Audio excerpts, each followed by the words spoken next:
Okay, I wanted to tell you about a piece of advice which was given to me many years ago to enable you to get a better perspective on how the world works and your position in it. And the piece of advice is very simple.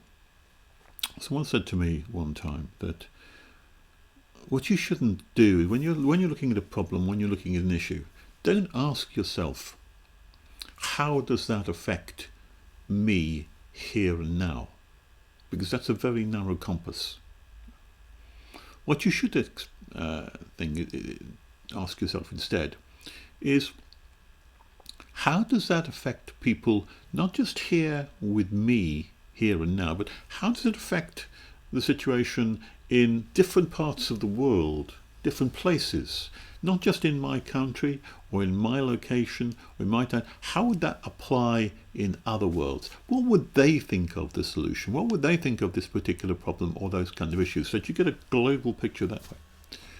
And not just ask yourself, how would it affect people in other places, but also, how would it affect people at other times as well? We live in just one small element of a time scale of, the 21st century, small little element of that. We tend to think that's everything that there is, but there isn't, because history has been around for a long, long time. Many thousands of years of recorded history. And we should be asking ourselves, how has this problem been looked at from the point of view of 10 years ago, 50 years ago, 100 years ago, 1,000 years ago? Because those things will give us insights too.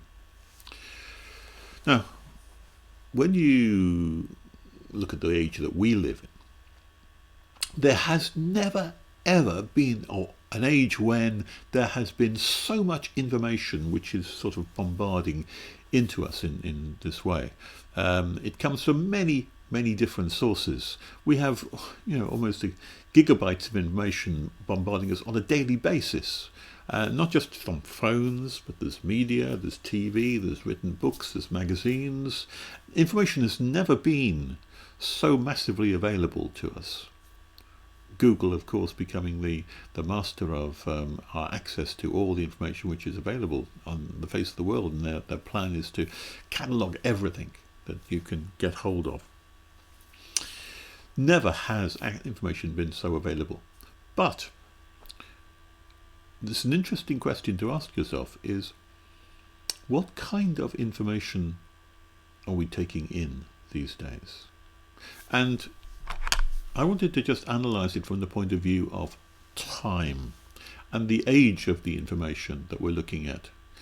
If you have a look at this, here I have looked at information approaches or enters into us from many different sources, and some of that information is information which is often no older than a week, maybe just a few days old. Maybe it's the newspapers will give you the latest headlines, and news reports on the TV will give you the very latest information, and there's a pile of information that comes from that kind of a time period.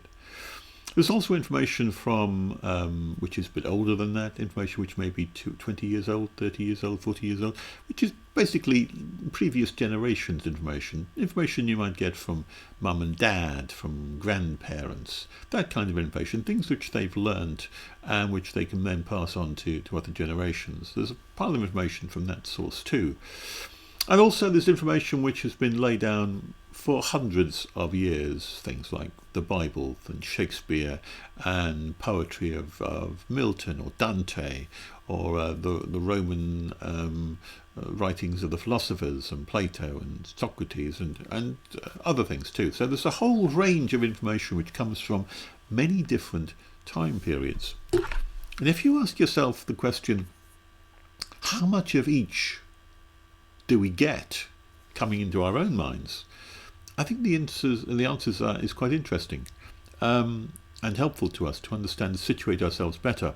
If you go back 100 years to a typical classroom of 1900s, 100 years ago, and you ask yourself, what kind of information did these students get here? Well, most of it represented by the big arrow there, most of it was classic information. They learned how to read and write. That's old information. They learned mathematics. They learned arithmetic. They learned history too, maybe a little bit of that, and but not much of anything else. They may have got some information from 20 to 30 years ago about how to best cook things or be practical and sew and those kind of things. Some of that information is very old too, but they'd get very, very little information from newspapers, and that wouldn't come to kids at that age anyway. It might come to older people, might come to members of parliament, but it wouldn't come to the vast majority of people who were around. Modern information wasn't really available to them, and there was very, very little of that. So they were seeped in information which rooted them strongly in the past and provided a foundation for them. Come now to more recent times, and I'm talking about the 60s or the 70s or the 80s, which is the previous generation. My generation, I suppose, because I was at school in the 60s and 70s. And what did you find then in those circumstances? Well, still, the majority of the information which came into these minds was still information which was over 100 years old. All the mathematics which you're taught at school, for example, is probably 300 or 400 years old. Most of the history is probably over 100 years old too. Think of the Victorians or the Egyptians. Some of it, of course, is more recent than that. Nazi Germany was featured a lot in schools. And the next level of information would probably be 20 to 50 years ago, and geography would take a lot of that into account too. But the information from just within a week or so, that would be very tiny and very minute. And but you can see there's a balance shifting. It's shifting more to, I suppose, more recent times, and politics and the Cold War, and they'd be taught about Nazi Germany, which was within 20 and 50 years ago, during that time. Now come to the present day, and what do you see then? Well, it's completely different. Here is a modern classroom, and you can see that with many of those kids, they're actually on their cell phones, their iPhones, some kind of device, their Android phones. And if you look at the information that comes into the modern classroom these days, you would have to say that the vast majority of the information comes from places like social media, from Google, not just from news resources, but also the media is bombarding you. There's television as well. If you switch off the media, you've got television too, which you didn't have very much in the 60s, certainly in the 50s and 40s. We didn't have much in the way of television then. So there's been a massive amount of explosion of information, but it's all been about very modern information. It's modern insofar as it's about a week old. Most of the information that comes into people's minds today is less than a week old, and there's very, very little information which comes in that's over 100 years old, or even 20 to 50 years old. There's a little bit of that in classes. I say they still get taught about Nazi Germany and some things in history, but the vast bulk of the information that people take in is within a short space of time. What does that mean? Well, what it means is that the more recent generations have very little attachment to their historical roots and connections. They have very little attachment to culture. They have very little attachment to the world in which they live from the point of view of its organic growth, of how we've got there. Have very little knowledge of it.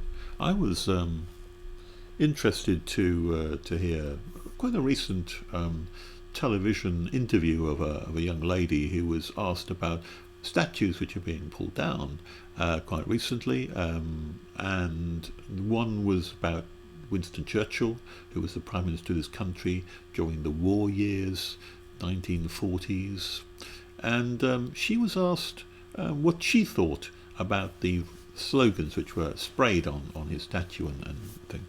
And she was a politician, but she was quite young.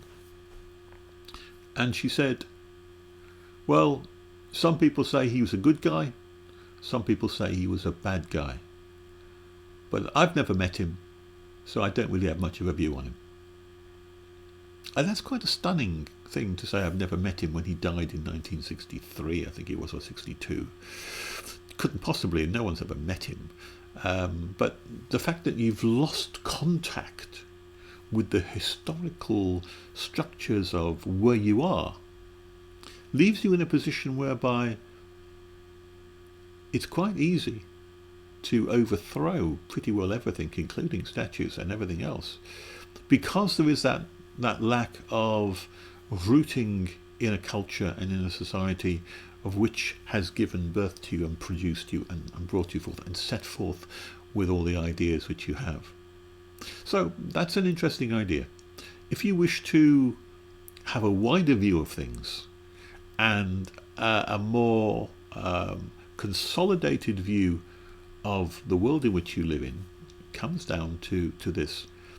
Widen out your perspective from not just here and now and the news of this week and how things are today. How have they been 50 years ago? How were they 100 years ago? How does that influence what you think then? Some of the people who lived 100 and 200 years ago have shown incredible wisdom and knowledge which often is forgotten about today. And how are things done in other parts of the world too? Very important lesson for us, I think, to learn, for all of us.